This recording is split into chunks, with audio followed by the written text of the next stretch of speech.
Hi, everybody. Welcome to the San Diego Comic-Con at Home Teenage Euthanasia Panel. Yeah, it's me, Tim Heidecker.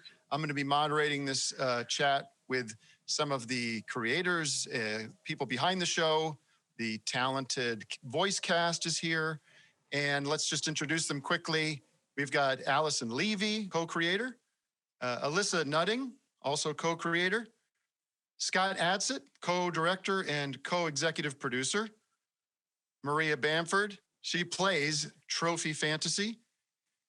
Joe Firestone plays Euthanasia Annie Fantasy. And Bebe Neuwirth, who plays Baba. Welcome to this exclusive conversation with the creators and cast of Teenage Euthanasia. Hi, everybody. Woo! How's everyone? Thanks.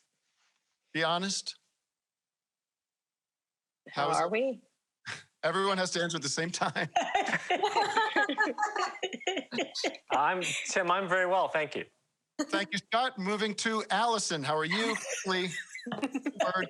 You know, I'm a little nervous, but, also bored. It's good. Yeah, I'm excited to be here. Ms. Neuwirth, a pleasure. The pleasure is mine. I hope you're doing well. I'm well, thanks. With a thumbs up would be. Everybody else, thumbs up or thumbs down? Maria, thumbs up. Okay. Thumbs up. All right. Well, let's talk about this show. So, what's the germ of this show? Whose idea is this originally, and how did you develop this show? Where did the germ of this come from? Well, Alyson and I'm always really thrilled by the universe's ability for people to just find whoever is on their uniquely weird frequency and just kind of come together in the universe against all odds. So we started working on this in 2016, really wanting to do a female-driven cartoon. Who wants to explain what the show's about? How about Alissa?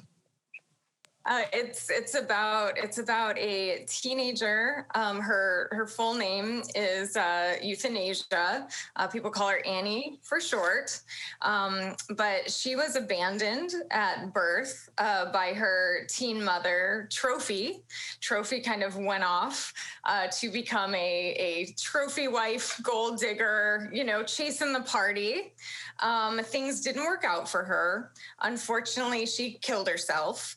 Her body was shipped home to the family funeral home for burial, but then thanks to a accident with Florida lightning and some of Baba's homemade embalming fluid, she resurrected. And Annie's tear.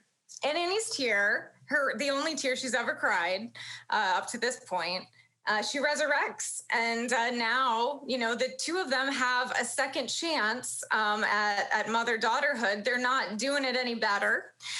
Trophy also has a second chance at mother-daughterhood with Baba.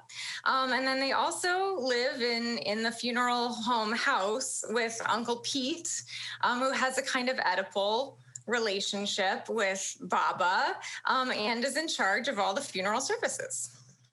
It's a kid's show. Yeah. And it's in kind of like near Phi, Florida. Where's that? And near Phi. It's in future. Near future, yeah. Seven maybe years out. And when Trophy comes back, we could to explain the premise of the show. We need another half hour. But when Trophy reanimates, she has powers. This is the other thing. So she is capable of various powers, from being able to tell the last thing you ate by hearing your voice, to she has beetles that live in her vagina that do her bidding, that she has complete control over them. They come out, they can give you makeover, they can steal money, they can, she also knows how you're going to die. Yeah. Oh my, just you, Tim. No, that's terrible, Scott. I hope a long time from now, I think everyone watching agrees. Alissa, what's your background in being creative? Because you're a novelist. You've started as a novelist, right? I did. Yeah, I mean, I spent a lot of time in my room growing up, which gives me sort of a lot in common in some ways with Annie. And I spent a lot of time in fantasy, and I still do, which gives me a lot in common with the entire fantasy family. Okay, and Alyson, how did you come to know Alissa, and how did you know you wanted to work with her? Well, I read her short story collection. It's Jobs for Unclean Women, I think, right? And at the time, I had done a bunch of stuff for Adult Swim, and I was really trying to find a bunch of weird women in the world that I could help make TV shows there and try to sell there. And she had one story in that I was like, oh, that's a really great animated show. And then we just started talking, and then she was like, I want to do something totally different. And then, it just took for both, she wrote Made for Love, like during this whole project. Like, I mean, so many things that happened in the time that we were working on this, but we just kept coming back to, we want to do something together, and we wanted it to be half hour. We wanted like a bigger show, and, we just kept working at it until, here we are. But it was a very long road. I mean, now, Alyson, I know you have you and your production company, PFFR, have a long, amazing history with Adult Swim, making great stuff. How did you present this idea to them? What was your angle in?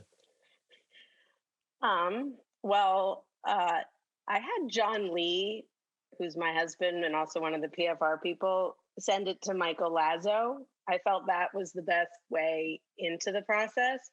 And then they bought the script, they bought the spec script. And then we spent 3 years changing every single thing about our spec script. But it's like, it ended up being like a really fun process to get to this point. But, and the show got better and better and better, but that's how we did it. It's a real story of perseverance. People have this perception that if it's on Adult Swim, that there's just like, they must you do whatever you want, right? You don't even look at it. But it is like a creative process, right? It is like, and there's smart people there that have like good ideas, and it makes it better, right? Yeah, and I think they've been we're hesitant at the time about, I think about doing another half hour after Rick and Morty, and so they just were like, it has to be really great. It has to be so great. So we just keep trying to, I don't know. It's like, I guess they decided it was good enough now. Yeah, what does that note mean? Because it's sort of like, it's either going to be great or it's not. Like, we'll do our best. You can only do your best. Yeah, we keep trying. Yeah. Scott, is it great? As far as I know. That's a little softball over to you there. Everybody's really great to work with. It is great. It is because it's lively and funny and really kind of heartfelt in its satire of what will be modern life, because it takes place a little bit in the future, and it's a weird kind of mix of Florida-isms and the darkest parts of our souls. Yikes. And yeah, and it's a voice I've not heard before. I don't write it, so I can say this. It's brilliant scripts, and it's got a take on reality unlike I've seen in other things. So I'm really excited to be part of it. How did and everybody's great to work with. Well, that's not what I've heard. A lot of people talking about this cast, how challenging. The main challenge dealing with them is the internet. That's the ultimate challenge. So what was it like to make a show in COVID, essentially? I mean, this is, other shows have kind of gotten back up, but you guys, I assume, started last year. And what was like the writing process during being separated, and then the recording process? I guess, what's that like for you guys, the creators, and then maybe for the cast? What was that like? I mean, we are 100%. We are 100% COVID. We got picked up a month before COVID, And by the time we were ready to like start writing, we were in lockdown. So the entire thing, you know, Alissa and I are always virtual because I live in New York, and Alissa, since I've known her, has lived in like Florida, Iowa, Las Vegas. I don't remember, like inland places. Now she's in Los Angeles. So her and I have never worked. I feel like I've been in the same room with Alissa for maybe 14 hours ever. So really me though? Exactly. So we've almost never spent time together in person. So we were uniquely suited to write a show completely separate from each other. Well, yeah, we do not like being in the same room. It's just like those like beta fish. No, it'd be too much. We'd kill each other. We'd never want to leave. We love it. It's true.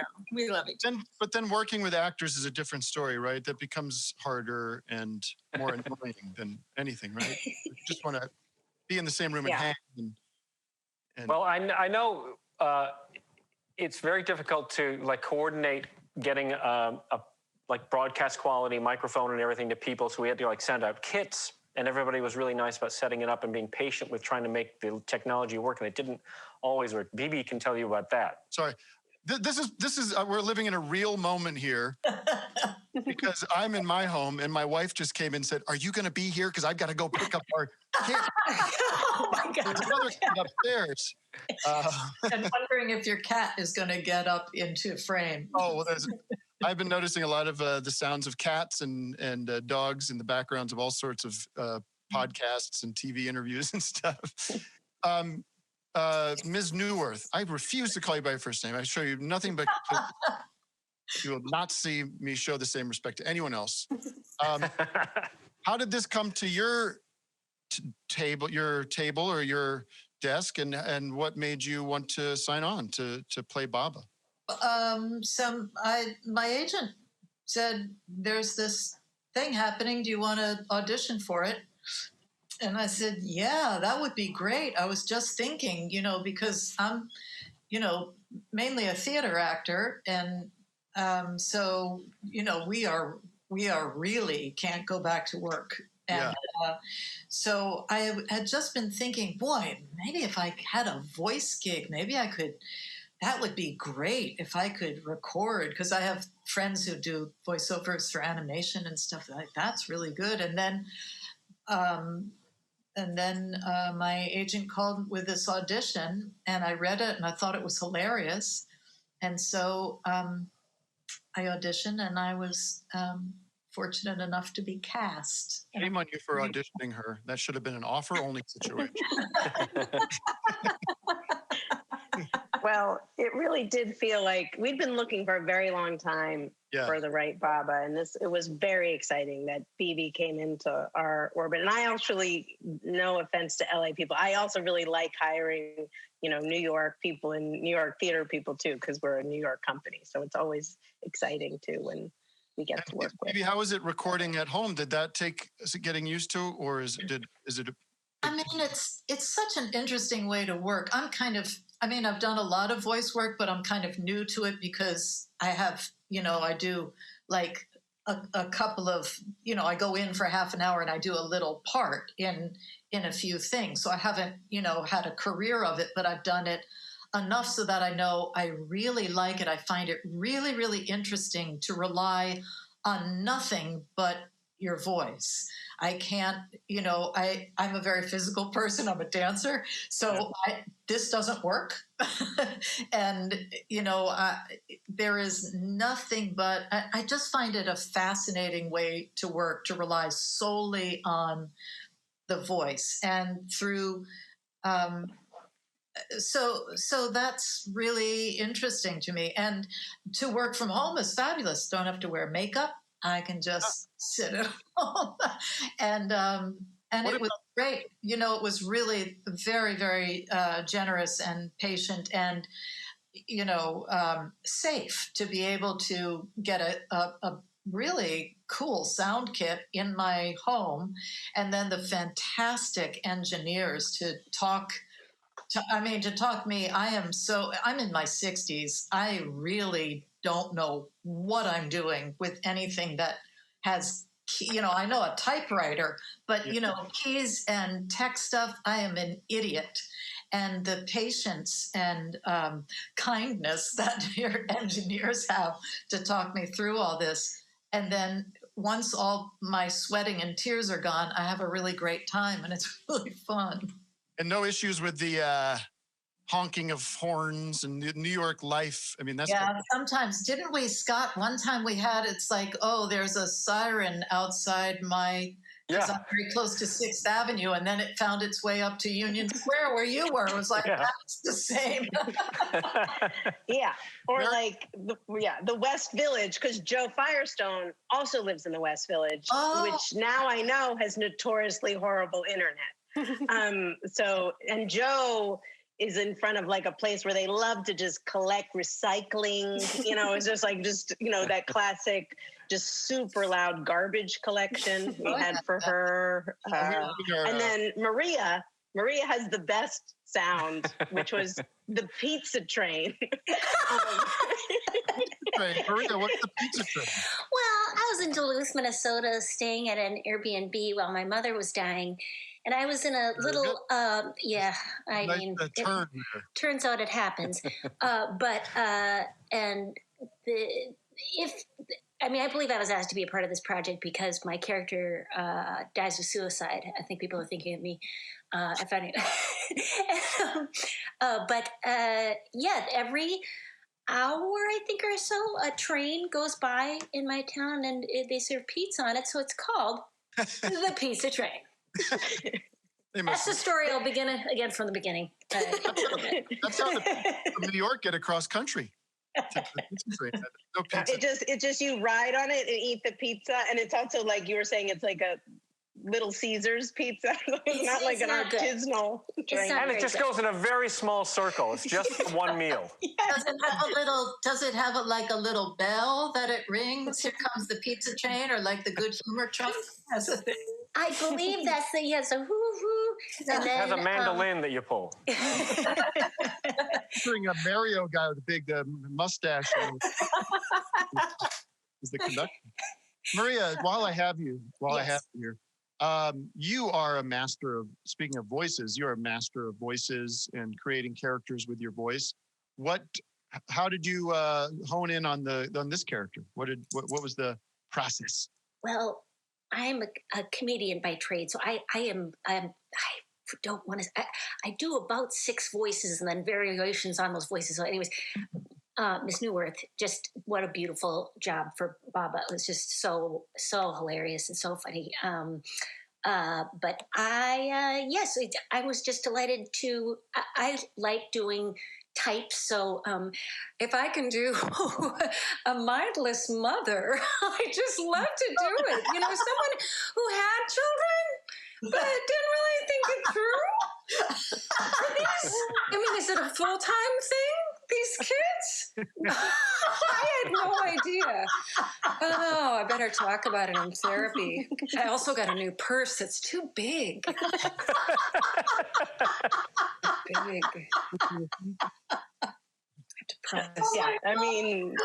This was very kismet for us that Maria did this, and it's like really transformed the whole concept of Trophy, and she makes her both super funny and mean and lovable. Well, I can. Joe, sorry, Joe. Tell us who you play and how you came involved in this cartoon here. Go ahead. Cartoon. Did you hear me give up on that idea? Yeah, but I think that the question it felt like a question almost, and that was cool. Thank you. I think that I would say that I also auditioned for this role, and I don't really do as much of a voice. I think it's kind of I think they kind of just kind of relied on my own hesitancy, and that's natural. And I think that I auditioned a long time ago. 20, what would we say that was 2001? Real before time. Yeah, it was before they even sold it. And I auditioned, and and I got a chance to write on the show as well, which was very exciting to kind of craft it from that perspective. So this show is really one of the main things about it is this mother-daughter relationship. And what, Alissa, maybe you could talk to us about like some of your favorite mother-daughter relationship moments in the show. Yeah, I mean, initially, in one of the earlier iterations of the show, Trophy was actually a ghost rather than this reanimated corpse. This was very early on, and we were thinking, you know, what if it kind of was this like ghost of Christmas past type thing, where you know you meet your mom, but instead of the ghost like helping you or making you better, the ghost gives you very bad advice. And that was kind of like the seed that got taken through to reanimated Trophy. I think one of my favorite mother-daughter moments is when Annie realizes she doesn't need a father. She was thinking that her life would be a lot better if her dad, you know, had been in it. But then when she meets all of the different men that her mother slept with around that time who could have fathered her, no thanks. And it's a pretty sweet time for the two of them. Yeah, and then there's the other mother story, which is Bebe's character Baba to Trophy, and so it's a three generation. And my favorite one of that, it comes after a long, a whole episode of them, like a bad bang trim ending in incarceration, and real soul searching between Trophy and Baba about what led them to that moment. And at one point, Baba tells Trophy that she's still pretty to her, and it's probably the nicest. It always makes it really gets Alissa. It was really the one thing. Just, it really. So I always like that part. Yeah, it's like a really, because it's an intergenerational kind of mother story, and yeah, that's. We find out that Baba has bang trauma too, so it's really kind of a commentary on the ways that trauma is passed down through generations. I love the scene where Baba is and Trophy are trying to tell her about giving a hand job on the first date, and what a great memory that was. Baba really stepped in during her first hand job, and it's some heavy lifting. Yeah. Was that a Little House in the Prairie storyline, or did you guys just straight drive? Yeah. Can you talk a little bit about the look of the show and how because it's very hard, I imagine, to take something on the page and figure out, how is it going to look, and how do you start that process of what the look of the show eventually becomes?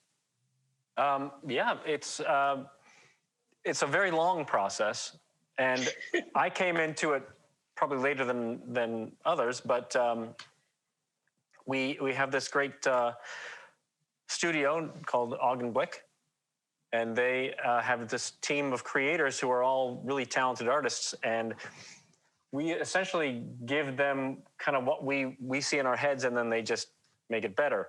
But the whole process of communicating that and getting results is new to me, the way we're doing it, because it's we're so far away from each other. We can't go in and talk to people. We have to do it secondhand. It's all very strange, but I got to say that we're getting newer stuff every day, and it just blows me away. It's so good, and it's all designed by one woman. This woman, Abby James, who we found very early in the process, and just online, looking at people's stuff. It's another good story for people. She just had a website. It was part of she lives in Brooklyn, and it was just part of a Brooklyn comic book convention or something. And I was, just looking through. And then as soon as I saw it, because she's also really funny, and she totally gets the show. And she has a bunch of her own comics and stuff that she does, but she designed all of our characters. she's also from Florida, which I think is really key. And like we have so much fun, and we make them so crazy because Alissa and I do all the wardrobe, and Trophy changes her clothes in every episode, which is like completely unheard of. Like all, like Marge Simpson or something never changes, but Trophy has new clothes in every episode, and sometimes multiple outfit changes. And Alissa and I always send them like photos of all the clothes we want. And at first they were like, this is crazy. Like, why are you doing this? And I'm like, listen, we have very few fight sequences. This is what we want. Like, this is really important to us. She changes her hair. She changes her clothes. She changes her makeup. This is what we want. And so now they've accepted it. Like, that's pretty great. Yeah. Cause like the whole, like, feels like the original sort of scam of animation was like, we could just, it's always the same background. The guy's going to like, we can reuse all this stuff, but you're changing the rules. They're not happy about it at all. Because I guess when they walk, like they reuse how they walk. Right. And so they want them in the same outfit so that they can do the walking. But people that want to keep banker's hours, they want to. But they're doing a great job. Very exciting and really fun. I think this is a good question for this kind of group of people, and especially for the people watching, is we can just have everybody answer this, but like, I think a lot of people watching always want to know how they can do what you guys are doing and how they could how their ideas can get out of their heads and into a book or into a TV show, or, what do you tell? I know probably all of you get that question asked to you, but what's your advice for people? I usually say I'm a fraud. Mine is stay out of this business because there's no room.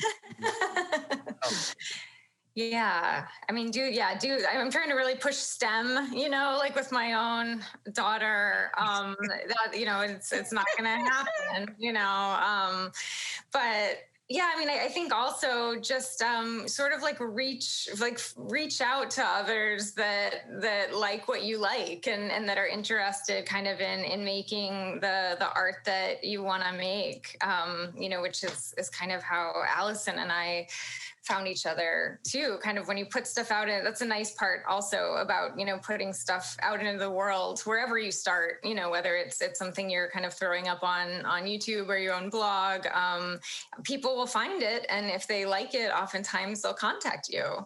And that can be the start of a beautiful thing, or, like a protective order. Anything can happen. How about you, Maria? I mean, I am in no way punk, but I do like reading punk biographies. And I like the DIY thing, like do everything you can with exactly what you have. So like I don't, right now I do have ring lights. But I've also performed in the street. I mean, I'll perform anywhere somebody invites me to perform. Yeah. Or not. I'm not invited, actually, oftentimes. But do everything you can. Like in terms of voice work, I definitely do voices in my comedy act. So even if I didn't get voice acting jobs, I would get to do it. And I think that's the most important thing, is to like at least be my own biggest fan and give myself the job if no one else did. Joe? Well, thank you for this job. Yeah, I would say that kind of a similar approach to Maria. I started as a stand-up, and I don't know if I'm still considered a stand-up, but I did it at one point before this year. Do you anticipate? So some people are just like, I'm not rushing to go back to do that, because sometimes stand-up is a thing that's like, this is all I want to do. This is my life. And other people are like, well, this was the way I got a certain creative thing out of me. But now with this crazy year and a half, it's like people have figured out other ways of sort of scratching that itch. Where are you at with that, Joe? Yeah, I just started going to bed at 9:30, so I don't know if it's a sustainable career path anymore. Most shows, I do get tired at about 8:45, but I stay up till 9:30. So, I mean, if I can stay up, then I'll definitely be back on the stage. But as of right now, I'm having a hard time. I wake up early, so maybe You could brand yourself as like the narcoleptic. I could fall asleep on stage. I think that'd be kind of cute. But I like doing comedy, but I also I like this kind of stuff is really fun and exciting, and yeah. Bebe, what about you? I mean, you're coming from a completely different angle than Completely different. And oh my God, you guys are cracking me up. I'm reminded of what I've said. I do people say, well, but you do television, you do film, and you do theater, and you do cabarets. I say, I do everything except stand-up comedy. You could not, I'm terrible at stand-up comedy. So I just bow to you. well, that's the one thing we want to see then, right? I mean, you created that. I mean, for years, I had a recurring dream that I was backstage, and it was some guy was like, all right, well, you're up. You got to fill 10 minutes. Fill 10 minutes. I've never done stand-up. I've never even wanted to. I have like intense stage fright. It was like a crazy recurring dream. And I remember one time I had to go on after Lil' Kim. Which made it, I don't know if people remember Lil' Kim, but yeah, anyway, I've had like a million dreams where I have to go do 10 minutes. It's always 10 minutes. I have to do 10 minutes of stand-up comedy. It's like, I never actually get out. It's just the behind the curtain just being like, there's no way. There's no way. I have this dream where I go to see Alyson doing stand-up. And I'll tell you, it's pretty good. But I have notes. Thank you for sharing a good dream. Too many people tell us bad dreams. We want to hear about the good dreams, the good ones. Well, if you can dream Alyson doing stand-up, I really recommend it. Was there anything about the COVID experience that changed? It's hard to say because who knows, but did changed the show, like that affected the show? You're nodding enthusiastically. Yeah. I mean, for me, I just once we hit the writing room, it was April. It was grim. Like, I mean, the idea of like thinking about the future, even a fake one in Florida, was just like, this is way too much. And so I think we just really pushed the show to just get sillier and be really just lean into like try and make it as funny as possible. And like whatever we had wanted to say or something before going in, like it is like really try to make it as funny as possible. And like anything that was about, like, we had some stuff in there at the beginning about sort of dark political forces that was also way too grim, totally not funny. Like when we thought of that, it was before Trump ever got elected. Like we needed to change gears. And so I think between Trump and we were in development like before Trump. So between Trump and COVID, it was just felt like we needed to really, it was actually came at a good time because we were like ready to totally wipe the slate clean by the time we got into the room. Right. And really delve into death. Yeah, death has always been a big part of the show. Death is a huge part of the show, and death is kind of a passion for us. You should see the text chain that Alissa and I have. But that part has stayed very. I mean, you got to talk. You got to like get it out from the shadows a little bit. Like talk about it. It's definitely something that's all going to happen to us, right? Does anyone disagree with that? Does anyone think? Oh, I don't know. Yeah, no, I mean, I think that like a big part of this show and just kind of, really baked into the premise is, this permission and this ability to talk about these absurdly painful things that we're supposed to just kind of ignore that are going on all around us. So COVID was kind of yet another example, of ways that we were sort of supposed to compartmentalize, things like death, like your mother abandoning you, just these kind of wrenching, breaking things that you're also just supposed to keep on moving from. Well, this has been fun. I hope it was. I think we loosened up and got into something fun here. Did you enjoy? I mean, it's always fun to see this particular group of people, and it's really exciting to see them all at the same time because, again, we recorded virtually, and I haven't seen any of these people, some ever in person, and some not for a very long time. So Well, I'm looking forward to seeing all you New York guys people. without, I don't think I've ever seen you full face. There's always a computer or a mic wire or a thing, or a Right. script or here's the computer, here's what do you want me to do? Full frontal. Well, let me wrap this up. We're going to show a clip from the show. So thank you all for joining the Teenage Euthanasia San Diego Comic-Con at Home panel. And again, thank you guys so much. Enjoy this clip. And this show's coming to Adult Swim later this year. That's all from us. all right, thanks a lot, everybody. Bye, Tim. Thank you. Bye, Tim. Yeah, thank you, everyone. Bye-bye. Bye-bye. Good to see you all. Wow. Once your organs disintegrate, there's a lot more room for hot dogs in there. It's kind of hot, in a gross way. You really did used to be like us, but better. You make me nostalgic for my wild teen years. Maybe my resurrection is also a second chance to have adolescent fun. Because first time, I squandered my life. Got caught up in nihilism and despair. Nice mentoring. Connecting with their despondents by talking about your suicide. Really brave. No, I mean my teen pregnancy. Girls, no matter how bad you screw up, there's no mistake you can't talk your way out of. Unless you keep the baby.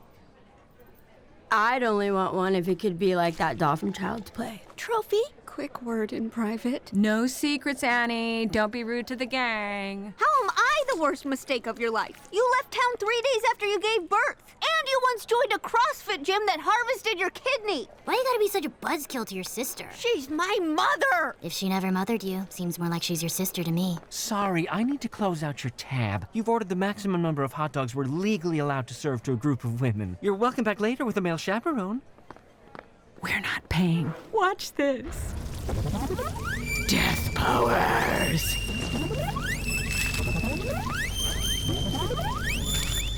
Did those beetles come out of her? It's better not to think about it. But I want to. I may have just figured out my dream job. Hey!